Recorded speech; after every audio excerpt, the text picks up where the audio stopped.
Daesh का रुकन भारतीय शहरी अफगानिस्तान में गिरफ्तार।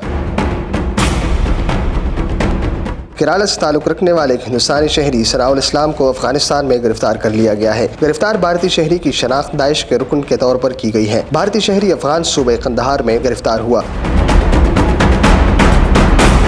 इससे पहले अक्टूबर 2023 में 2 हिंदुस्तानी शहरियों को कर्नाटक से टीटीपी से रवाबित के इल्जाम में गिरफ्तार किया गया था। इसी तरह 19 फरवरी 2024 को जोहेब नामी शहरी को गिरफ्तार किया गया, जो भारत में दाइश के लिए भर्तियों में मुलव्विस था। मार्च 2022 में एक वीडियो में दाइश ने भारत में अपने पूरे स्ट्रक्चर और लाए-अमल का ऐलान किया था। दाइश में भारतीय शहरियों की मुसलसल शमूलियत भारतीय रियासती दहशतगर्दी का मुंह बोलता सबूत है। भारत अफगानिस्तान के अंदर दहशतगर्दों की मुंतकिली के लिए ताजिकिस्तान की सरजमीन भी इस्तेमाल कर रहा है, जो इलाकाई सलामती के लिए बड़ा खतरा है।